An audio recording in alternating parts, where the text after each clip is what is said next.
दोस्तों अभी आप वापस से फ्रेम में देख रहे हैं हमारे 3 मोस्ट सीनियर राइडर्स को। लास्ट वीडियो में हमने कॉरल का परफॉर्मेंस एयर फिल्टर इंस्टॉल किया था, ये तीनों हिमालयंस में। आज हम एक और चीज़ इंस्टॉल करने वाले हैं जो कि बहुत इंपॉर्टेंट होती है, लेकिन उससे पहले सर से हम कुछ पूछ लेते हैं। सर, कैसा लग रहा है परफॉर्मेंस एयर फिल्टर इंस्टॉल होने के बाद? बहुत बढ़िया लग रहा है। एक डिटेल्ड रिव्यू उसका स्पेसिफिकली बनाएंगे जो कि आप सबको देखने को मिलेगा। सो हरेंद्र सर, क्या आप एक्साइटेड हैं ये नया प्रोडक्ट इंस्टॉल होने के लिए? हैं यहाँ पैसे इसलिए तो बच गए। एंड लास्ट में है दोस्तों हमारे धर्मेंद्र सर। सो सर, आप एक्साइटेड हैं इसके लिए? मैं बहुत ज्यादा एक्साइटेड हूँ और ये मैंने खोल लिया है और इसको देखना चाह रहा हूँ कि क्या लेके आए हमारे लिए। ओके, सो दोस्तों सस्पेंस को क्लियर कर देते हैं। इसके अंदर है एनजी के इरेडियम स्पार्क प्लग्स, जो कि अब तक इनके अंदर इंस्टॉल नहीं थे, बट ये वो चीज है जो कि आपको बाइक लेते ही अगर आप मॉडिफिकेशन कर रहे हैं कुछ भी, सो फर्स्ट आपको ये चीज अपनी बाइक के अंदर डालनी चाहिए। क्यों? इससे जुड़ी हुई बहुत सारी चीजें आपको इस वीडियो में बताने वाला हूं। प्लीज वीडियो में अंत तक जरूर बने रहिएगा। वीडियो अच्छा लगे वीडियो लाइक करके चैनल को सब्सक्राइब करके बेल नोटिफिकेशन आइकन को प्रेस कर दिया। रीजन अपने चैनल पे डेली कैसे इन्फॉर्मेटिव वीडियो आता है स्पेसिफिकली बाइक से जुड़ा हुआ। सो दोस्तों अगर हम बॉक्स की बात करें, सो बॉक्स कुछ ऐसा है एंड इस बॉक्स का जो मॉडल नंबर है स्पार्क प्लग का वो है CR7EIX एंड ये BS4 एंड BS6 दोनों के लिए है। आप दोनों ही बाइक्स में यूज कर सकते हैं।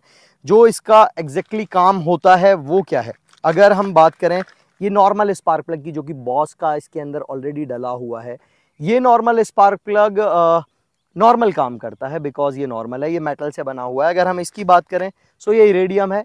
आपको पता ही होगा इरेडियम अपने आप में बहुत प्रीशियस है, उसका मिलना बहुत मुश्किल होता है। इरेडियम एंड नॉर्मल में डिफरेंसेस ये हैं, नॉर्मल स्पार्क प्लग हीट होता है तो उसका स्पार्क जनरेशन कैपेसिटी कम हो जाता है। अगर आप -डिग्री टेम्परेचर्स में जाते हैं तो उसकी परफॉर्मेंस डाउन हो जाती है। अगर आप अपनी बाइक को बहुत लंबे टाइम से स्टार्ट नहीं करते हैं तो स्पार्क प्लग प्रॉब्लम करता है। एंड तीसरी जो लास्ट सबसे मेजर इस नॉर्मल स्पार्क प्लग के साथ प्रॉब्लम है कि इसको हमें एक सर्वरल टाइम के बाद चेंज करवाना पड़ता है। कितने का कॉस्ट करता है सर ये रॉयल एनफील्ड के शोरूम में? 300-350 रुपए का होगा जहाँ तक वहाँ तक 350 अप्रॉक्स। सो 350 का है। अब तक आपने कितने स्पार्क प्लग खरीद लिए हैं? 2 खरीद लिए। 2 खरीद लिए हैं, मतलब 700 रुपए आप ऑलरेडी इन्वेस्ट कर चुके हो। कितना टाइम हो गया आपको बाइक लिए? 5 साल हो गए। 5 साल में 2 स्पार्क प्लग। आपको हरेंद्र सर, आपसे भी पूछ लेते हैं कितना टाइम हो गया? चेंज हो रहा है, आज चेंज हो रहा है। अच्छा, एक ही चेंज हो रहा है आपका? मेरा एक ही चेंज हो रहा है। इसके बाद पहले नहीं, कभी बिल्कुल कुछ? भी नहीं। चलिए ठीक है, हमारे राजू सर बताएंगे हमें, क्योंकि वो भी अपने हाथ में अपनी बाइक का स्पार्क प्लग लेके खड़े हुए हैं। सर आपको कितना हो गया? फर्स्ट टाइम पहला ही स्पार्क प्लग चेंज हो रहा है। कंपनी के साथ का ही है। कंपनी के साथ का ही है।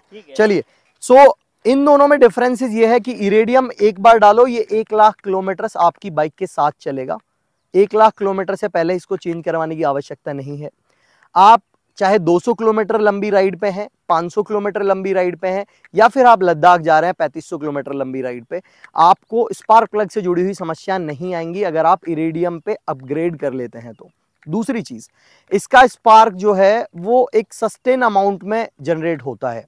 इन द सेंस अगर मैं बोलूं तो पहले जमाने में हमारे घरों में सर स्टेबलाइजर होते थे ना टीवी में, हाँ मैनुअली हम इलेक्ट्रिसिटी को सेट करते थे जिससे कि इलेक्ट्रिसिटी में फ्लक्चुएशंस ना हो। सो सेम ये स्पार्क प्लग में भी है। इसका स्पार्क फ्लक्चुएट होता है, इरेडियम का फ्लक्चुएट नहीं होता। अगर एग्जांपल के तौर पे बाइक के अंदर इलेक्ट्रिसिटी आ रही है 50 वॉट्स तो भी इरेडियम अपनी ऑप्टिमम कैपेसिटी में स्पार्क जनरेट करेगा। अगर इलेक्ट्रिसिटी इग्निशन कॉइल जनरेट कर रही है 200 वॉट्स, एग्जांपल बता रहा हूं मैं, तो भी ये उसी कैपेसिटी में स्पार्क जनरेट करेगा। तो इसका स्पार्क जनरेशन फ्लक्चुएट नहीं होता। तो इससे हमें बेनिफिट क्या मिलता है दोस्तों एज अ बाइक ओनर, कि फ्यूल कंजप्शन का प्रोसेस स्मूथ होता है overall, and mileage bike better देती है, बाइक थोड़ी सी पैपी फील होती है। उसके बाद में जर्क्स जो मिलते हैं अनवांटेड वो नहीं होते, अनबर्न फ्यूल नहीं बचता कंजप्शन चैम्बर में। सो ये सारे बेनिफिट्स ये छोटा सा इरेडियम स्पार्क प्लग हमें निकाल के देता है। इसका कॉस्ट हमें पड़ा है 830 रुपये। अगर आप खरीदना चाहते हैं तो अपनी बाइक में डेफिनेटली इंस्टॉल करवा लीजिएगा, मैं हाईली ये रिकमेंड करता हूँ। अभी हम इंस्टॉल करते हैं ये, उसके बाद आपको बताते हैं क्या क्या चीज़ें आगे इससे जुड़ी हुई हैं। सो दोस्तों अगर विजिबल डिफरेंसेस की हम बात करें, सो निकल देख के आप समझ सकते हैं इसका जो निकल है ये इरेडियम से बना हुआ है, एंड ये जो निकल है ये नॉर्मल मेटल से बना हुआ है। सो ये निकल का ही सारा खेल है। बस आपको करना क्या है, जब भी आपको लगे कि आपकी बाइक में स्पार्क प्लग से जुड़ी कोई समस्या है आफ्टर 10,000 किलोमीटर और after 15,000 kilometre, you just have to clean it. Clean करना है नॉर्मल एंड उसके बाद वापस फिट कर देना है। सो अभी हम स्टार्ट करते हैं अपनी इंस्टॉलेशन। इंस्टॉलेशन के लिए दोस्तों इस तरीके का टूल दिया होता है ऑलरेडी बाइक में ही, तो हमें ये इस तरीके से यहाँ पे इंस्टॉल कर देना है, इसको लगा के इसमें फिट करके, एंड ये ईजिली इंस्टॉल हो जाएगा।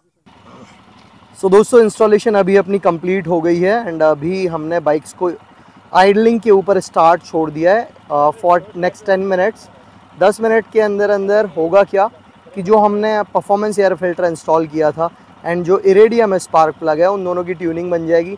ECM दोनों को अडाप्ट कर लेगा, जिससे कि बाइक में बेहतर से बेहतर परफॉर्मेंस मिलेगी। अभी तीनों बाइक्स स्टार्ट हैं, इग्निशन पे है, न्यूट्रल पे है।